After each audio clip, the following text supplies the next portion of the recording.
going on, guys? It's your boy, Big Blue Drew 97 here to talk to you about Nanatsu no Taizai, the 7 Deadly Sins, Manga chapter 327.5.1 and point 2.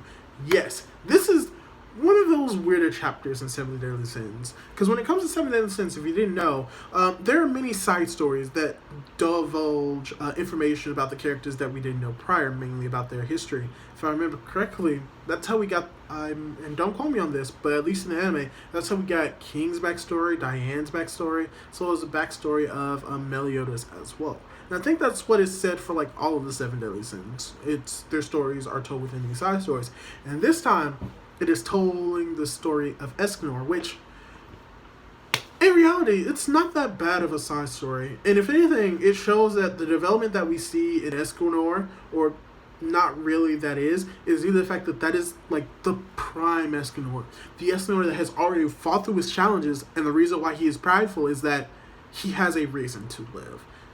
But with that, I'll make this a little bit quicker because this is the second time I'm recording this video because the other one got deleted. But with that, it's fine, because when it comes to this story, there's a lot to talk about, but I'm trying to condense it into a shorter video for you guys. So basically what happens at the beginning is, well, Escanor is on trial. And what is he on trial for? A few things. Terrorizing a village, which later on he talks about he didn't terrorize a village, but he was trying to protect from a monster, which is probably one of the demons.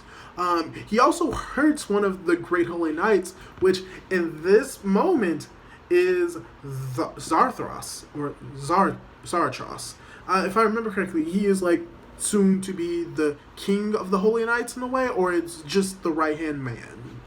It's a little bit iffy, but he looks like he is basically like the Holy Knight King. And oh hey, look, we see a little tiny Gilthunder. He's not tiny. He's like around like probably like in his teens, but he's basically still Gilthunder, baby Gilthunder. But yeah, apparently it's for hurting a Holy Knight, terrorizing a village, and the most cruelest thing you can ever do. The one thing that you don't do in this world. Insult the king, which he probably did in his pride state. So yeah, he basically gets put on trial, and he is the verdict of it is simple, really, just a flogging. He just gets beat before he gets hanged. So yeah, he's sentenced to death, but like pretty much every one of the sins, I think most of the sins were like being put to death. But then Meliodas just comes in and saves them. It's like, I'll just take them. Which makes sense because a lot of the times they are framed.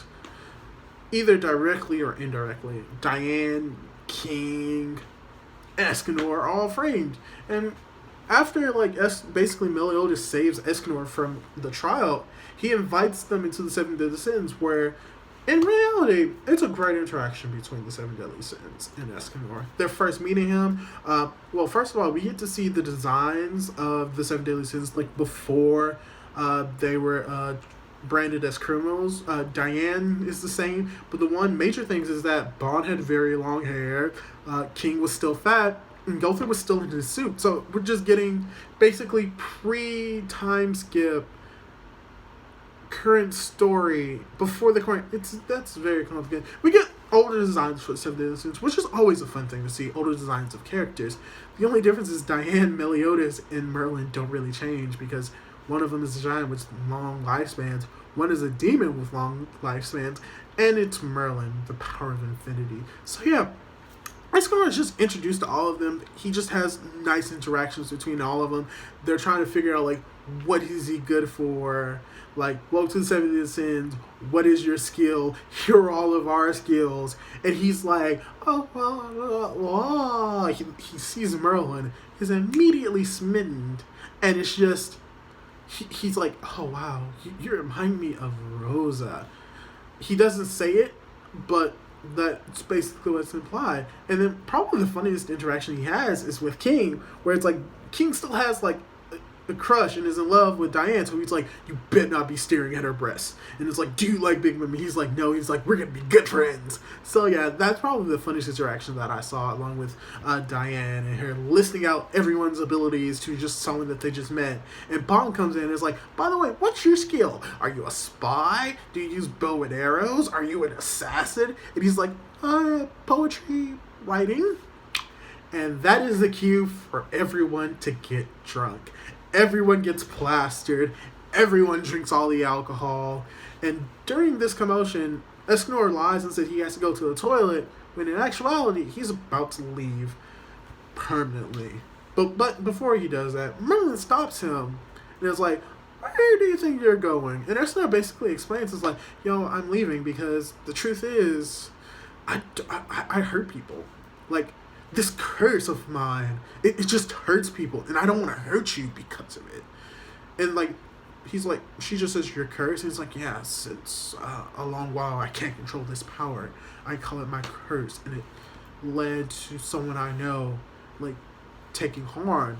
And Merlin's like, you're a very interesting person, where Escanor just becomes men once again, just blushing out of nowhere. And it's like, I'm sorry, I have to go. But then he looks over to his like right and he sees the sun. And this is where we get prideful Escanor. And Meliodas just starts walking in. It's just like, oh yeah, I wonder how strong you are. And you say you're unbeatable. I want to see this.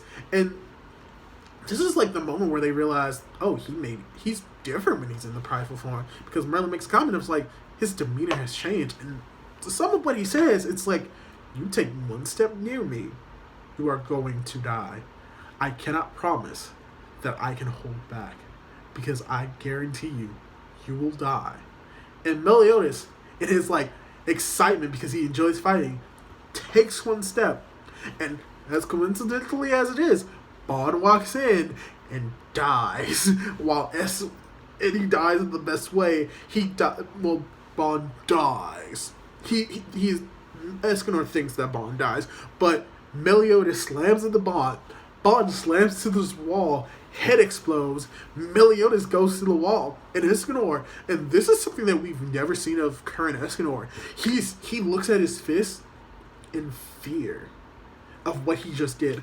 The prideful Escanor is like prideful. He's like, oh, I'm the strongest. But here, he's terrified to a point in which like he opens his fists because he was so terrified. It's like, I hurt someone. And then just runs off. And this kind of shows Escanor at his weakest.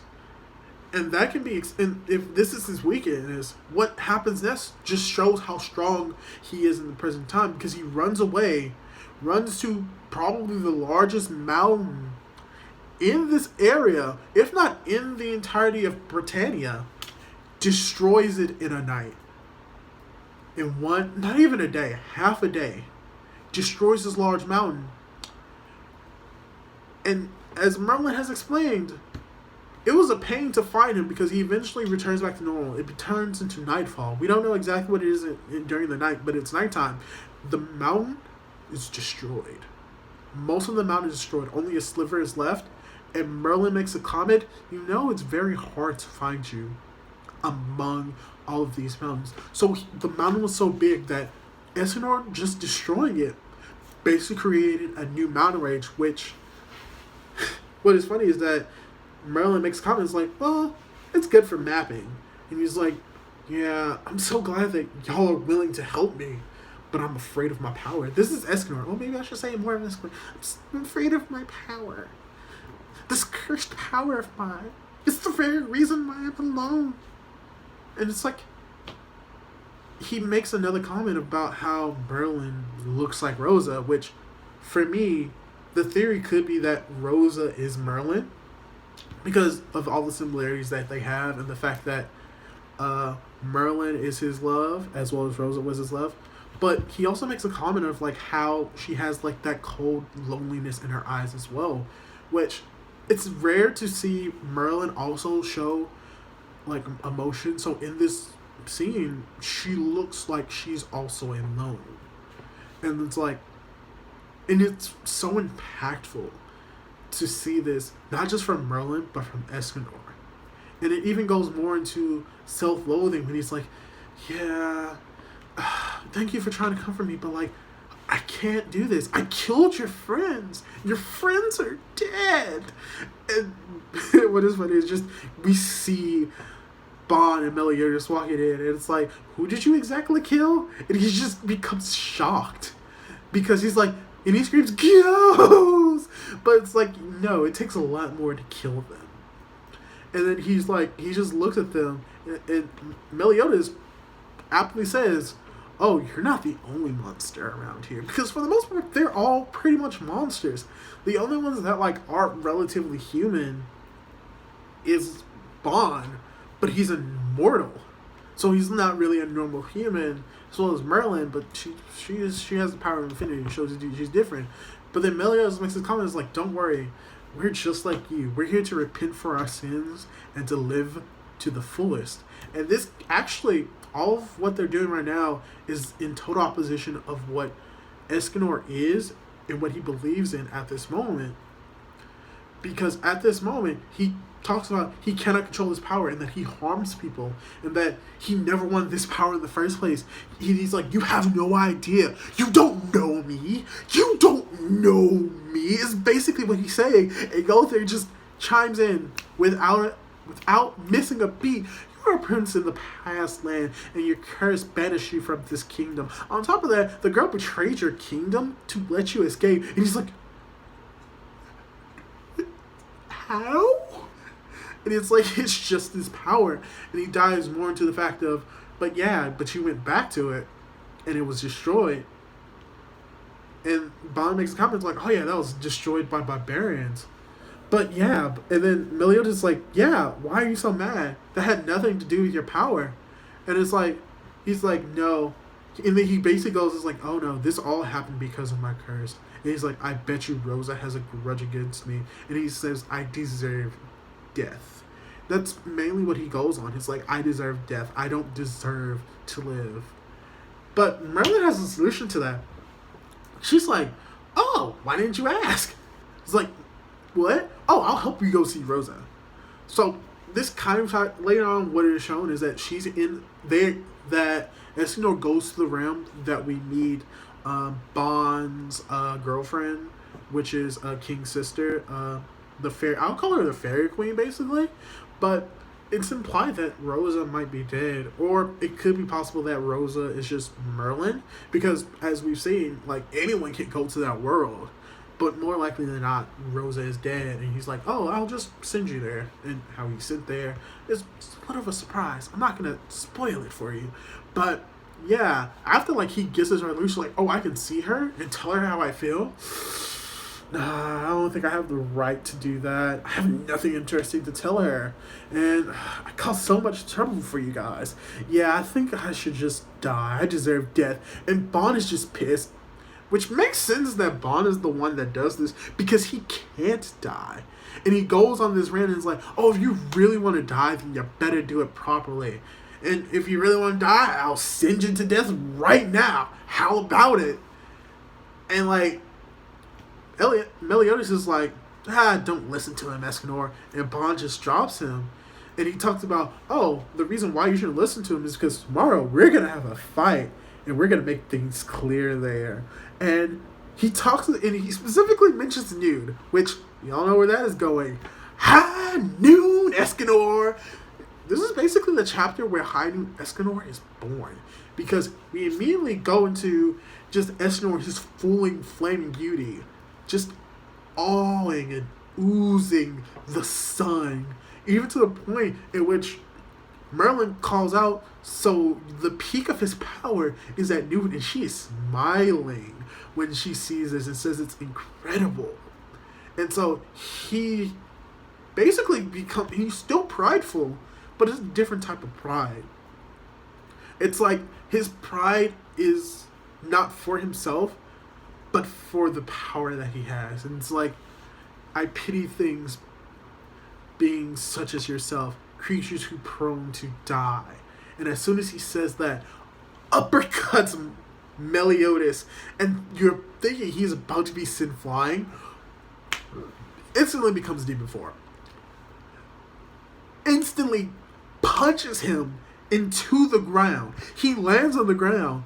Escanor falls, and then he takes his demon claw feet and places it up against his neck. And it's like, you still want to fight me? I'll end your life right now if you do. And then Escanor is just like, this is pain. Well, actually, no. In actuality, Meliodas says, looks at him and is like, this is pain. You feel this pain because you're alive. You can feel it because Rosa protected your life. Don't be selfish enough to think that your life is your own. But if you really want to die so badly, then there's no point in talking to a dead man, an arrogant man. That is a very beautiful and impactful moment, especially since it comes from Meliodas himself. And at this point, Escanor cries. And he finally admits that he wants to live on. Because he realizes that the only reason why he's alive is because someone who cared for him sacrificed her life, basically, to save him. So he should feel grateful for it.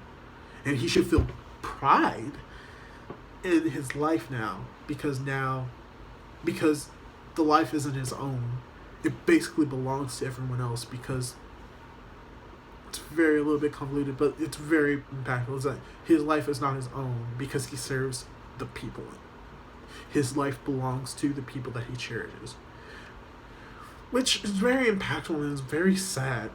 And he comes to this realization that, if I'm gonna have this power, I might as well use it for good. And I shouldn't just waste the life that I was given because someone gave their life for me. So he now values his life. So he then is thinking he has a request from Merlin so that he can see Rosa. But before the request is really completed, he passes out. And everyone's like, oh, he passed out. Well, how is he going to see her now? And Merlin's like, I have an idea. But she may not want to see him in this form. So we immediately cut to Escanor in his skinnier form, and how he's no longer in Britannia, or he thinks he's still in Britannia, but he's actually basically in synonymous area of purgatory in the world of the Seven Deadly Sins, where he meets Rosa. And he's so, he's like, oh no, I can't meet her. But then he's like, no, I have to. And he's basically just comes to, this, just emotional moment. It's meeting her. And he's like, thank you. Thank you for protecting me back then, Rosa. And I'm going to live this life that you saved. I'm going to live this life that you saved to the fullest. So at this moment, he basically becomes an honorary Seven Deadly Sins, because now he will live his life to the fullest. And as we see with Rosa, she looks very grateful, and that she's not ashamed that she was able to help him. And how he's like, yeah, she says there's nothing to be ashamed about. And she's like, you won't be lonely anymore. And it's he comes to this conclusion yeah, I'll no longer be lonely. And he's like, oh yeah, you haven't changed a bit. And it's yeah. Yeah, and he also is oh yeah, you haven't changed a bit. There's a woman that looks just like you. He's like, oh, I know, I've been watching. Oh, you can. He's like, oh, maybe I can come see you sooner. Wait, really? I should have come to see you sooner. So it's it's possible that he doesn't know that she's dead, which he may learn eventually. But yeah, but last part of the story is that he basically comes to this conclusion that with the life that he was given, he will only die by giving his life to someone dear, which kind of ties back into 327. At the end of it, it's the oath that he gave. This is basically the oath, is that he will give his life not out of selfishness, but to give his life in the same way that Rosa gave hers, to protect those who are dear to him. And then it just ends. So next week we have the ultimate one. So yeah, overall these past technically 2 chapters, they weren't really that bad. When I first read them, I didn't think they were really that impactful, but after rereading it a few more times, I realized how impactful it is to Escanor's character. Because the thing is, with the Seven Deadly Sins, we don't see a lot of character growth up front. Most of the character growth that we see is in the past. And one of the character growths that we haven't really seen was Escanor, and it could be due to the fact that, oh, he's so prideful. This is just how he always was with his power. We got small, nibbles of what it was, but we never got into the fullest. So this kind of ties into like why he's always prideful. It's not like the type of pride where it's like, oh, I'm just so strong. There's no one in the world that can defeat me. Which it kind of is that, but it's more of a pride of like, I have this power. I am the strongest. And with this power, I will protect my friends. So it's not just pride in his power, but pride in what he will do with that power, which is to protect those who are dearest, which is Merlin, which is Meliodas, which is the 7 deadly sins. So it kind of confirms what we could have implied from his pride. It's just more concrete about it. And I think I kind of liked how this is built up to. So all in all, I don't think it's one of the greatest chapters. I don't think it's really like the best chapter that we've seen of the history of the 7 deadly sins. But I think it's what is needed for Escanor.